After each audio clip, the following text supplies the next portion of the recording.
नमस्ते फ्रेंड्स, स्वागत है आपका मेरी कुकिंग ब्लॉग में। तो चलिए आज की रेसिपी स्टार्ट करते हैं। अचानक से मुझे आया है छोले भटूरे का ऑर्डर। वैसे सावन में ना हम प्याज लहसुन नहीं खा रहे हैं, लेकिन ऑर्डर आया है तो मुझे तो बनाना ही पड़ेगा क्योंकि मैं फूड का बिजनेस करती हूँ। तो सबसे पहले छोलों को रख देंगे उबलने के लिए।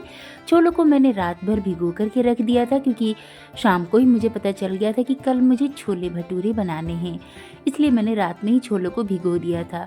और सुबह 10 बजे मुझे ना इसकी डिलीवरी करनी है। तो सबसे पहले छोलों को रख देंगे उबलने के लिए और बिल्कुल स्ट्रीट स्टाइल बनाने। इसमें मैंने टी बैग डाला है और कुछ खड़े गरम मसाले डाले हैं जिनकी वजह से स्वाद बहुत अच्छा आएगा। इसमें है 2 छोटी इलायची, 1 बड़ी इलायची और है दालचीनी, 2 लौंग। नमक डालेंगे स्वाद के हिसाब से। आप इसमें थोड़ा सा खाने वाला सोडा ज़रूर डालिएगा और 4 से 5 विसल लगा लेंगे मीडियम फ्लेम पर। मीनवाइल यहाँ पर मैं बाकी की चीज़ें तैयार कर लूँगी। तो टमाटर बहुत ही महंगे हैं और मिल भी नहीं रहा था, तो मेरे पास 3 ही टमाटर थे तो मैंने 3 लिए हैं। वैसे छोलों में ना थोड़े से टमाटर ज़्यादा लगते हैं। और 3 प्याज लिया है मैंने और 1 प्याज को मैं बिल्कुल छोटा छोटा काट लूँगी। सॉरी, 1 नहीं 2.5 प्याज को मैंने छोटा छोटा काट लिया है और आधा प्याज मैंने रफली काट करके रखा है। टमाटर को भी रफली कट कर लिया है। थोड़े से अदरक के जूलियंस को कट कर लेंगे और 2 हरी मिर्च है ना, इनको भी मैं इस तरह से कट करूँगी। आप चाहो तो इसे लंबा लंबा भी कट कर सकते हैं, लेकिन इस तरह से ये देखने में अच्छे लगेंगे। हरी मिर्च और अदरक का यूज हम बाद में करेंगे। बाकी यहाँ पर लिया है मैंने 15 से 20 लहसुन की कलियाँ, 1 इंच अदरक और थोड़ा सा प्याज जो हमने रफली कट करके रखा था उसे डालेंगे। 1 छोटा चम्मच डाला है जीरा, आधी छोटी चम्मच काली मिर्ची और इनको एक मिक्सी जार में डाल देंगे और थोड़ा सा पानी डाल करके बिल्कुल फाइन पीस लेंगे। यहाँ पर जो टमाटर था उसकी प्यूरी बना करके मैंने तैयार कर लिया है। तो सारा मसाला मैंने 2 अलग अलग मिक्सी के जार में पीस लिया है। आप चाहो तो एक खाली करके दूसरा भी यूज कर सकते हैं, उसी में पीस लीजिएगा। तो सारी चीज़ें तैयार हो गई है, छोले भी उबल गए हैं, रूम टेम्परेचर पर आ रहा है। तब तक हम यहाँ पर मसाले की तैयारी करते हैं। तो सबसे पहले मैंने गैस के ऊपर रखा कढ़ाई, इसमें डाला है सरसों का तेल। अब देखिए फ्रेंड्स, आजकल ना सभी लोग बहुत कम तेल मसाला वाला खाना खाना ज़्यादा पसंद करते हैं। तो जैसे ही तेल अच्छे से गर्म हो गया था, मैंने इसमें डाला आधी छोटी चम्मच जीरा और 1/4 टीस्पून डाला है अजवाइन। इससे बहुत अच्छा फ्लेवर और स्वाद आता है। और छोला डाइजेशन में थोड़ी सी प्रॉब्लम करता है, तो इसलिए आप हींग या अजवाइन ज़रूर डालें, इससे ये डाइजेशन में हेल्प करता है। और प्याज को हल्का सा सुनहरा होने तक भून लिया और जो हमने प्याज, लहसुन, अदरक, जीरा और काली मिर्ची का पेस्ट तैयार किया था उसे डालेंगे। और जब वो मसाला ऑयल सेपरेट करने लगा तो टमाटर की प्यूरी डाल देंगे। इसके साथ ही हम इसमें कुछ सूखे मसाले डालेंगे। तो 1 से 1.5 छोटी चम्मच मैंने इसमें डाला है धनिया पाउडर, आधी छोटी चम्मच हल्दी पाउडर डालेंगे। काला नमक मैं यहाँ पर 1 छोटी चम्मच डालूंगी। इससे जो छोले हैं ना बहुत टेस्टी बनते हैं, तो ज़रूर डालिएगा। 2 छोटी चम्मच मैं यहाँ पर छोले मसाला डाल रही हूँ। बिल्कुल छोटी वाली चम्मच का यूज़ किया, इसलिए मैंने 2 छोटी चम्मच डाला। आप चाहो तो 1 चम्मच भी डाल सकते हो। 1 छोटी चम्मच कश्मीरी लाल मिर्च डालेंगी और यहाँ पर मसालों को हम बहुत अच्छे से भूनेंगे जब तक कि ना इससे ऑयल ना सेपरेट होने लगे। टमाटर प्यूरी वाले जो जार था ना, उसमें थोड़ा सा पानी डाल करके उसे डालेंगे। यहाँ पर मैंने गर्म पानी का यूज़ किया था। गर्म पानी डालने से क्या होता है ना कि मसाले बहुत अच्छे से भूनते हैं और इनका स्वाद और फ्लेवर दोनों ही बरकरार रहता है, बिल्कुल भी ख़राब नहीं होता है। अब हमने जो छोले को उबाला था ना, उसको खोल करके चेक कर लेते हैं। तो सबसे पहले जो खड़े मसाले और टी बैग थे उनको ही हटा देंगे। और देखिए छोले हमारे बहुत अच्छे से मैश हो रहे हैं, बहुत अच्छे से कुक हो गया है और कलर बिल्कुल स्ट्रीट स्टाइल ही आया है। एकदम काले काले से छोले तैयार हो गए हैं हमारे उबल करके और मसाला की भुनाई भी बहुत अच्छे से हो गई है। तो अब हम इसमें डालेंगे 1 से 1.5 कलछी यहाँ पर छोले, मतलब कि 2 से 3 बड़ा चम्मच ही आपको इसमें छोले डालने हैं मसाले के साथ और इनको ना हल्का सा मैश करेंगे। इससे क्या होगा, जो छोले की ग्रेवी है ना बिल्कुल गाढ़ी गाढ़ी सी बनेगी, एकदम परफेक्ट कंसिस्टेंसी की बन करके तैयार होती है छोले।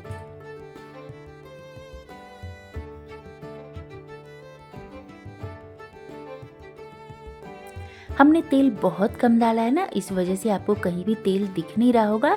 क्योंकि ऑयल ज़्यादा हमने नहीं डाला था इसलिए ऑयल बिल्कुल भी नहीं दिख रहा होगा। लेकिन मसाले मैंने 10 से 15 मिनट के लिए ना बहुत अच्छे से भुना है। थोड़ा सा गर्म पानी डाल करके मसालों को बहुत अच्छे से भून लिया है। और इसके बाद हम इसमें डालेंगे उबले हुए छोले, जो साथ में पानी थे उसी भी डाल देंगे। और यहाँ पर मैं थोड़ा सा गर्म पानी डालूंगी क्योंकि मुझे ना हल्की सी ग्रेवी चाहिए इस सब्जी में, क्योंकि कस्टमर की डिमांड ही यही है। तो ढक करके रखेंगे 10 मिनट के लिए। इससे छोले तो हमारे बहुत अच्छे से उबले हुए हैं, लेकिन जो मसालों का फ्लेवर है ना वो छोले के अंदर चला जाएगा और छोले बिल्कुल भी फीके फीके से नहीं लगते हैं। 10 मिनट के बाद हम इसमें डालेंगे आधी छोटी चम्मच गरम मसाला पाउडर और इसे करेंगे अच्छे से मिक्स।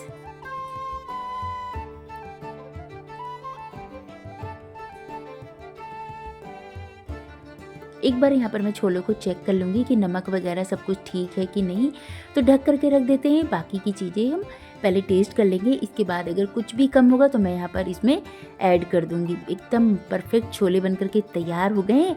अब आप चाहो तो इस छोले को ऐसे भी सर्व कर सकते हैं, लेकिन मैं इसे एक तड़का लगाऊंगी जिसकी वजह से हमारे जो छोले हैं ना बहुत ही फ्लेवरफुल बन करके तैयार होंगे। तो देखिए हमने तेल इसलिए कम डाला था। यहाँ पर मैं 2 चम्मच लूँगी देसी घी, क्योंकि छोलों में ना ज़्यादा ऑयल भी अच्छा नहीं लगता है। और इस तरह से जब आप तड़का लगाएंगे तो छोले बहुत अमेजिंग बनते हैं। अब हमने जो जिंजर के स्लाइसेस कट करके रखे थे ना पतले पतले जूलियंस, और हरी मिर्च, उनको हम अच्छे से तेल में घी में फ्राई कर लेंगे। और 1 छोटी चम्मच इसमें डालेंगे कसूरी मेथी और इनको भी फ्राई करेंगे। अब इस टाइम पर मैंने डाला इसमें आधी छोटी चम्मच कश्मीरी लाल मिर्च, इससे कलर अच्छा आता है और जो इसका फ्लेवर है ना बहुत अच्छा आता है। मसालों को यहाँ पर हमें जलाना बिल्कुल भी नहीं है। सेम टाइम हम ढक्कन खोल करके अपने छोलों में ये सारी तड़के मिक्स कर देंगे और ढक करके रखेंगे 10 मिनट के लिए। इससे क्या होगा ना पूरा एकदम से फ्लेवर हमारे छोलों के अंदर चला जाता है और बहुत ही टेस्टी स्ट्रीट स्टाइल से भी छोले बन करके तैयार हो गए। बहुत अमेजिंग है, बहुत टेस्टी ये छोले बन करके तैयार हुए थे फ्रेंड्स। आपके पास अगर धनिया पत्ती हो तो ज़रूर डाल दीजिएगा। और देखिए कितनी कमाल के छोले बनकर के तैयार हुए ना, बिना किसी मेहनत के, बिना किसी झंझट के हमारे चटपटी से छोले बनकर के तैयार है। धनिया पत्ती ख़त्म थी तो मैंने नहीं डाला है, आप चाहो तो डाल देना। अब यहाँ पर मैंने लिया 400 ग्राम मैदा और 100 ग्राम लिया है मैंने सूजी। 1/3 कप हम इसमें डालेंगे दही थोड़ी सी खट्टी रहेगी ना तो जो भटूरे ना बहुत अच्छे लगते हैं खाने में। 1 छोटी चम्मच डाला है मैंने इसमें नमक। 1 छोटी चम्मच डालेंगे चीनी, जरूर डालिएगा, इससे छोले के ऊपर भटूरे के ऊपर कलर बहुत अच्छा आता है। 1 बड़ा चम्मच मैं इसमें डालूंगी कसूरी मेथी को हाथों से क्रश करके, और 1 छोटा चम्मच मैंने डाल दिया है बेकिंग पाउडर। आप चाहो तो बेकिंग सोडा और बेकिंग पाउडर दोनों का यूज कर सकती है, आधी छोटी चम्मच, लेकिन मैंने यहाँ पर 1 छोटी चम्मच ही डाल दिया है बेकिंग पाउडर। और थोड़े से चिली फ्लेक्स डालेंगे। सभी चीज़ों को करेंगे अच्छे से मिक्स। अब थोड़ा थोड़ा पानी डाल करके ना बिल्कुल सॉफ्ट सा डो लगा करके तैयार करेंगे, क्योंकि भटूरे का जो डो होता है ना थोड़ा सा सॉफ्ट ही होता है। तो ज़्यादा डो में पानी आप बिल्कुल भी ना डालना, क्योंकि क्या होता है ना जो मार्केट में जब भटूरे बनाते हैं ना हलवाई लोग बहुत ज़्यादा डो को एकदम सॉफ्ट रखते हैं और अपने हाथों से ही फैलाते हैं, लेकिन इतना ज़्यादा सॉफ्ट डो ना हम हैंडल नहीं कर पाएंगे घर में। तो इसलिए मैंने यहाँ पर हल्का सा देखिए सॉफ्ट रखा है, और ताकि ना हम इसे हैंडल कर पाए। जितना आप हैंडल कर पाओगे ना उस हिसाब से ही आपको डो लगा करके तैयार करना है। और ढक करके रखेंगे 2 घंटे के लिए, ताकि जो हमारा डो है ना बहुत अच्छे से फर्मेंट हो जाए।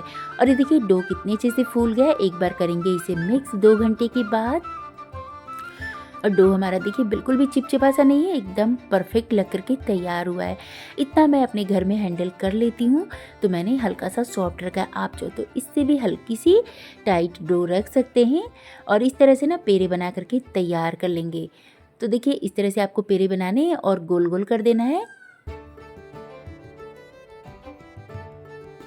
हल्के से हाथों के ऊपर तेल लगाएंगे। इस तरह से पैरों को ना फोल्ड करते हुए जाइएगा नीचे की तरफ, और फिर इस तरह से चपटे कर दीजिएगा। और लीजिए इसी तरह से सारे भटूरे के पेड़े बना करके तैयार कर लेंगे, और इनको फिर ढक करके रखिएगा 10 मिनट के लिए। इसके बाद भटूरे आप बेल करके तैयार कीजिएगा। तो हल्का सा तेल से ही हम भटूरे बनाएंगे। अगर आप आटे के लगाओगे ना, मतलब आटा लगा करके या मैदे डस्ट करके भटूरे बनाओगे तो क्या होगा, भटूरे के ऊपर ना अच्छा कलर नहीं आएगा और हल्की सी काली काली सी दिखती है। इसलिए तेल से ही मैं यहाँ पर भटूरे को बेल लूँगी। आप चाहो तो मैदे से भी बेल सकते हो और हल्का सा पतला बेलेंगे। अगर आप मोटा रखोगे ना तो बिल्कुल मोटे मोटे भटूरे बनकर तैयार होंगे। जितना पतला रखोगे बिल्कुल उसी तरह से मार्केट जैसे भटूरे बनकर के तैयार होंगे। और भटूरों को फ्राई करने के लिए ना तेल हमेशा अच्छा गर्म होना चाहिए। धुआं आने तक आपको तेल को गर्म कर लेना है। इसके बाद इसके अंदर भटूरे डालेंगे और हल्का हल्का सा तेल भटूरे के ऊपर उछाल उछाल करके डालेंगे। इससे भटूरे फूलते बहुत अच्छे हैं। तो देखिए मेरा एक भटूरा तो फूल गया, थोड़ा सा साइड से नहीं फूला है, लेकिन इसके बाद के जितने भी भटूरे थे ना बहुत अच्छे फूले थे। और हमने जो इसमें सूजी डाला है ना, इसकी वजह से भटूरे को अगर आप दूसरे दिन भी खाओगे ना तो भटूरे बड़े ही सॉफ्ट रहते हैं, बिल्कुल भी हार्ड नहीं होते। जैसे कि मैदे के आप भटूरे सिर्फ बनाओगे तो ये थोड़े से च्यू च्यू से लगते हैं खाने में, इतने सॉफ्ट बिल्कुल नहीं लगते। लेकिन जब आप इसमें सूजी डाल करके बनाते हो ना तो भटूरे बड़े ही टेस्टी बनते हैं और एकदम सॉफ्ट सॉफ्ट से लगते हैं। तो यहाँ पर भटूरों के ऊपर तेल को उछाल उछाल करके डालेंगे और ये देखिए इसके बाद तो सारे भटूरे मेरे गुब्बारे जैसे फूले फूले बन करके तैयार हुए थे। हल्का से इधर से नहीं फूला तो तेल डालेंगे और देखिए भटूरे किस तरह से फूल गए हैं। आपको बस इतना ध्यान रखना कि तेल आपका अच्छा गर्म होना चाहिए और जैसे ही भटूरे फूल जाए ना फिर आप तेल को मीडियम रख दीजिएगा, फ्लेम को मीडियम करके भटूरों को फ्राई कीजिएगा। तो इस तरह से भटूरे के ऊपर अच्छा कलर आने तक हम भटूरों को फ्राई करेंगे। वैसे भटूरों को फ्राई करने में ना ज़्यादा समय बिल्कुल भी नहीं लगता क्योंकि तेल अच्छा गर्म होता है ना। तो बस भटूरों को डालिए और निकालिए। इसलिए भटूरे जितने पतले रहते हैं ना खाने में उतने ही मज़ेदार लगते हैं। तो एक के बाद एक मेरे सारे भटूरे फूल गए थे। जितने मुझे भटूरे मतलब कि ना 5-6 भटूरे मैंने बड़े साइज़ के बनाए थे। इसके बाद कस्टमर ने फ़ोन करके बोला कि नहीं आप छोटे छोटे ही भटूरे बनाना, क्योंकि बच्चों के लिए ना छोटे छोटे भटूरे ही चाहिए थे उनको। और छोले की कंसिस्टेंसी देखिए कितनी परफेक्ट बनकर के तैयार हुई, इसका कलर कितना अमेजिंग लग रहा है, खाने में बहुत ही टेस्टी थे फ्रेंड्स। तो ट्राई ज़रूर कर लीजिएगा। और ये लीजिए गर्मा गर्म फुले फुले भटूरे बनकर के तैयार है। तो हमने यहाँ पर छोले भटूरे सर्व कर दिए। हल्दी स्टाइल से भी ज़्यादा अमेजिंग ये भटूरे बनकर के तैयार हुए थे और छोले खाने में बहुत ही मज़ेदार लगते हैं। साथ में यहाँ पर मैंने दिया है मिर्ची का अचार और प्याज रख देंगे और इसी तरह से मैं यहाँ पर पैक करके अपने कस्टमर को दे दूँगी। इसके बाद मैंने बहुत सारे भटूरे बनाए। मेरे सारे भटूरे इसी तरह से फुले फुले बनकर के तैयार हुए थे। तो चलिए मैं आपको एक भटूरा तोड़ करके भी दिखा देती हूँ कि हमारे जो भटूरे हैं ना कितने अमेजिंग बनकर तैयार हैं। एकदम मार्केट जैसे फुले फुले भटूरे बनकर के तैयार हुए हैं। तो ये देखिए इसके अंदर आपको जाली भी दिख रही होगी, एकदम परफेक्ट जाली बनकर के तैयार हुई है और भटूरे बड़े ही अच्छे बने थे फ्रेंड्स। तो ट्राई जरूर कर लीजिएगा। आज की रेसिपी या ब्लॉग आपको थोड़ी सी भी पसंद आई हो तो लाइक शेयर एंड सब्सक्राइब करना बिल्कुल भी ना भूलें। ये देखिए कितने सॉफ्ट और अमेजिंग से भटूरे बनकर के तैयार हुए हैं। रेसिपी थोड़ी सी भी पसंद आई हो तो लाइक शेयर एंड सब्सक्राइब करना ना भूलें। आप सभी का दिल से धन्यवाद।